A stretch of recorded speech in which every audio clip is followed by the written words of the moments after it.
I rise today to pay tribute and to thank my colleague and friend Senator Scott Ludlam. I do this not simply because I want people to vote for Scott in the historic Senate by-election that will decide the makeup of this chamber from July, although that's partly true. But I do it because Senator Ludlam is a person of extraordinary humility, grace and integrity, and they are very rare qualities in this place. I do it to thank him for the enormous contribution he's made to the Australian community across so many issues. And I do it to thank him for that wonderful speech, a speech now viewed by almost 1 million Australians.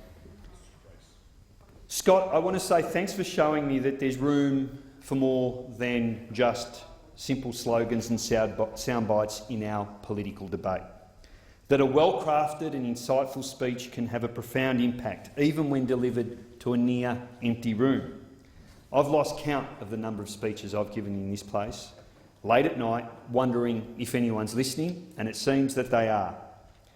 Thanks for reminding me that people are desperate to hear a different perspective, one that doesn't fit the Murdoch worldview, or what our old boss used to call the hate media, for reminding me that there's room for a speech that isn't so dumbed down that you can't work out if you're watching the TV news or some infomercial.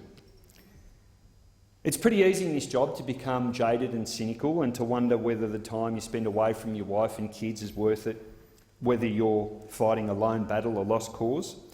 And then, in a moment of clarity, like in the speech delivered by Scott, comes a reminder that you are not alone, that hundreds of thousands of people are right there with you. And it's indeed a privilege to be able to give their hopes a voice. And with that privilege comes an obligation to name things just as they are. And in that spirit, there are several things that I too want to say to our new Prime Minister, Mr Abbott. Mr Abbott, if you were really worried about people drowning at sea, you wouldn't label asylum seekers illegal, when you know that's a lie. You wouldn't compare them to sewage like Barnaby Joyce once did. You wouldn't blame them when they're assaulted and killed, as the Immigration Minister has done. Mr Abbott, we dropped bombs on these people.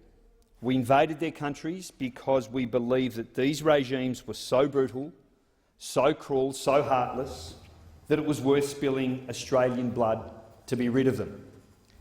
It's precisely the same reason that these people are seeking our protection, yet we lock them up, we torture them, and now it seems that we even kill them.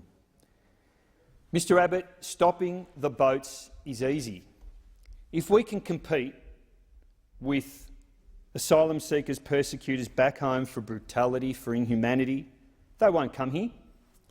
But that's not a competition I want to enter into, because success means inflicting horrendous trauma and psychological damage on innocent kids. It means denying a young woman access to medical care.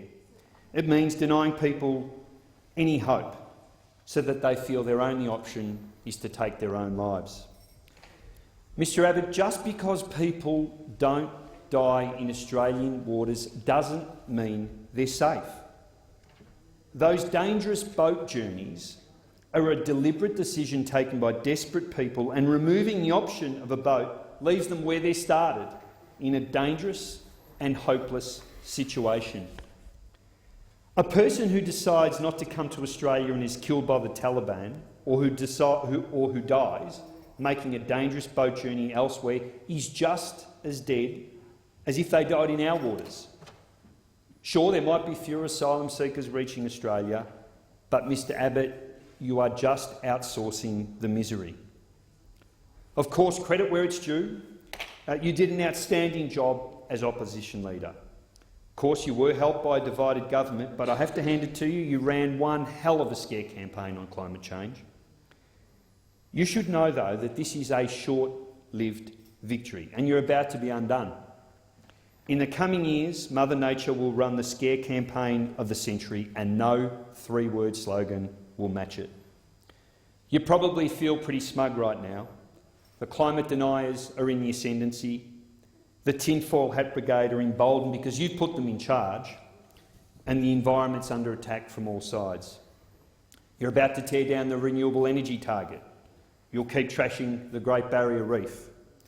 And you're revving the chainsaws to cut down what's left of our ancient forests. It must feel pretty good. You've done the sums and there are quite a few votes in greenie bashing. But Mr Abbott, being an opposition leader is very different from governing the country. Just a few short months into your term and you're showing yourself to be all opposition and no leader.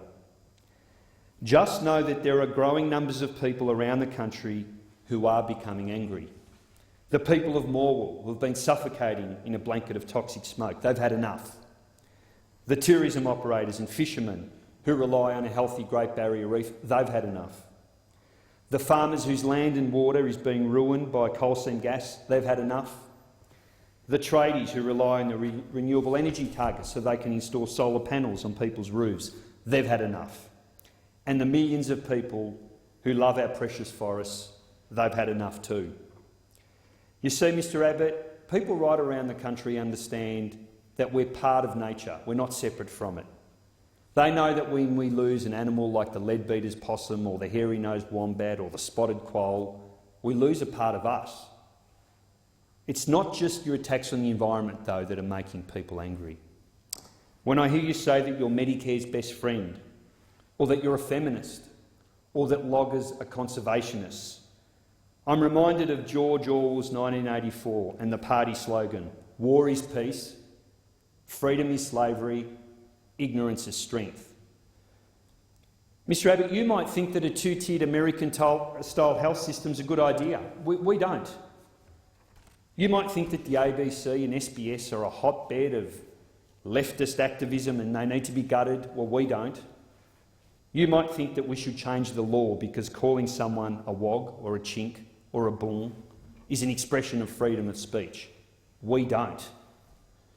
It takes the unique privilege of a middle-class white man like Senator Brandis to not understand how words like that can cut deep and how they can scar. I shouldn't be surprised. One look at your cabinet reveals an uninspiring bunch of middle-class, middle-aged, middle-of-the-road white men. And you know, a former Prime Minister once called the Senate unrepresentative swill. But with one woman in your cabinet, I reckon that's a label better applied to them. Mr Abbott, let me finish by saying that tearing things down is easy. Wrecking things is easy. Building a nation is hard. It takes work, but that's what leaders do. So, Scott, you're right, we're engaged in a battle for the soul of our nation right now. And like you, I'm not going to hand it over to a Prime Minister or a government that believes in a dog-eat-dog world, a world where it's everyone for themselves, where if you're lucky enough to be born into privilege and wealth, you deserve more of it. And if you're not born into that world, well, tough luck. Well, that's not my Australia. You're right to say that in time, this government will be nothing but a flea-bitten footnote in the great story that is our nation's history.